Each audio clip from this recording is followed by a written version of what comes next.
નર રીંછને પોતાના નવજાત બચ્ચા ઉપર સખત નફરત હોય છે. વસંતમાં માદા રીંછને વનમાં કોઈ એવી જગ્યાએ છુપાઈ જવું પડે છે કે જ્યાં કુટુંબના વડાનો ભેટો થાય જ નહીં. બચ્ચાને લઈને શિયાળો ગાળવા તે શરદમાં નોખું રહેઠાણ ગોતી લે છે. એક વાત જાણવા જેવી છે કે રીંછોમાં નર અને માદા 2 વર્ષે જોડી બનાવીને બચ્ચા પેદા કરે છે. થોડાક વર્ષ પહેલા અમે એક રીંછ બાપને તેના બચ્ચા જોડે હેળમેળ કરાવવાની કોશિશ કરેલી. ચિડિયાઘરમાં કદાવર નર રીંછ પહેલવાનને ધાબળધીંગી નામે માદા રીંછ ભેગો એક જ વાડામાં રાખવામાં આવ્યો. શિયાળામાં ધાબળધીંગીને 3 બચ્ચા આવ્યા. પહેલવાન તેમની તરફ ત્રાંસી નજર નાખતો રહેતો અને ઘણીવાર તો ભારે પંજા ફટકારવાની કોશિશ કરતો, પરંતુ સાવધાનમાં તેને આગોને આગો જ રાખતી. બાપ નજીક આવે કે તરત ધાબળધીંગી તેની અને આંધળા બચ્ચાની વચ્ચે ઊભી રહી જતી. પહેલવાન કદમાં ધાબળધીંગીથી બમણો અને ઘણો વધારે જોરાવર હતો, પરંતુ રીંછડીમાં ખીજે ભરાય ત્યારે ખતરનાક બની જતી. તે એવા જનૂનથી લડતી અને જોરદાર ફટકાની એવી ઝડી વરસાવી દેતી કે પહેલવાન હારી જતો. ધાબળધીંગીના ફટકાથી બચવા આગલા પંજા માથા આડે રાખીને તે પાછલા પગે પીછેહઠ કરવા લાગતો. એમ કરવામાં એકવાર તો તે ખાઈમાં પડી ગયેલો. એવા કૌટુંબિક ઝઘડા રોજ ચાલતા રહેતા. આખરે પહેલવાને નમતું મૂકી દીધું.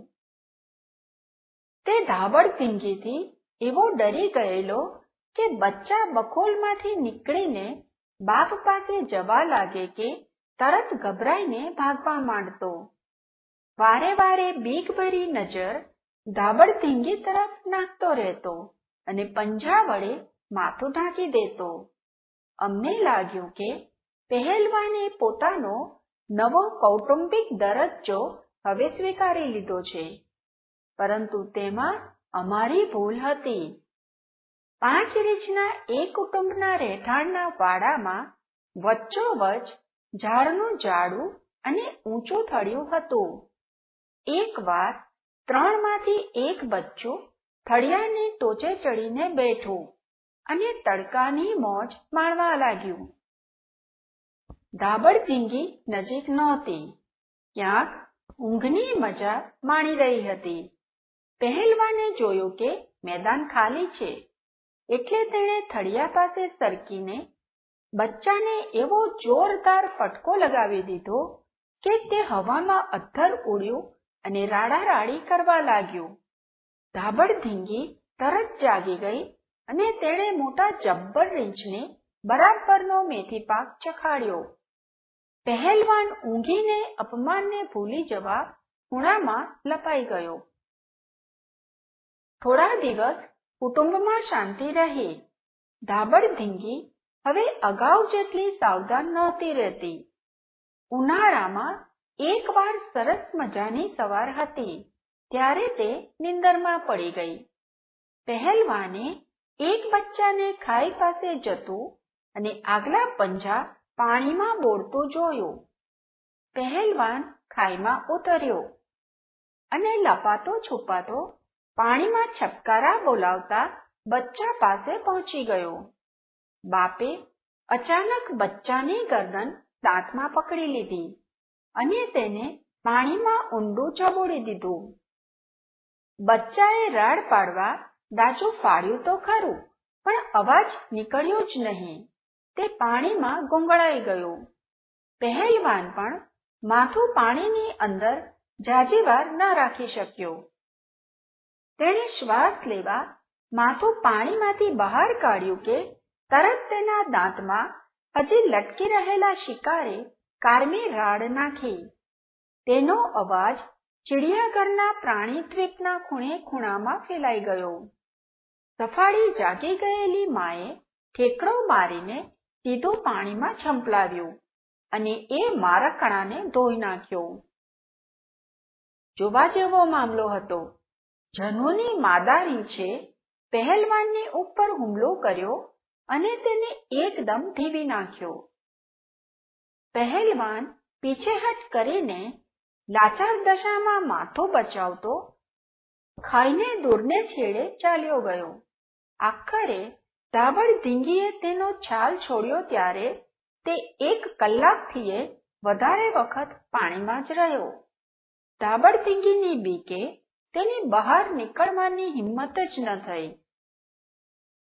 જનુને ભરાયેલી ધાબળધીંગી ખાઈને કાંઠે આંટા મારતી હતી.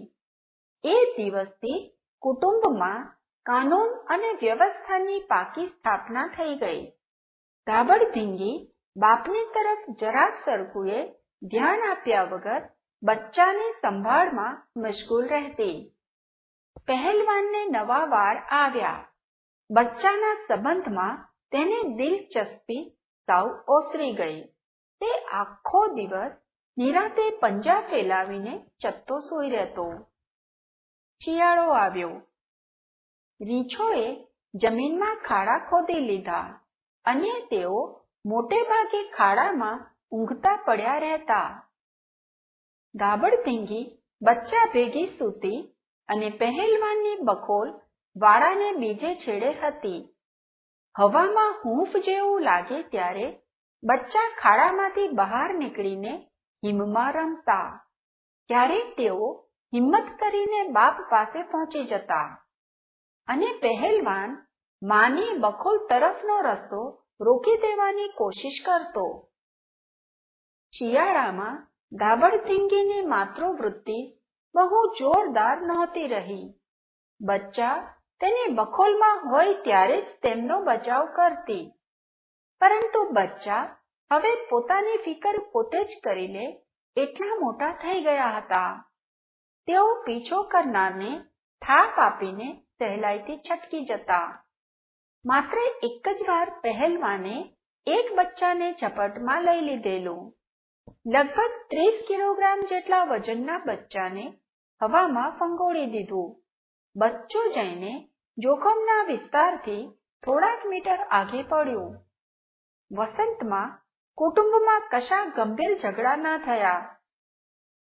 બચ્ચા મોટા થઈને વધારે હિંમતવાન બની ગયા હતા અને પોતાનો બચાવ સરખી રીતે કરી લેતા.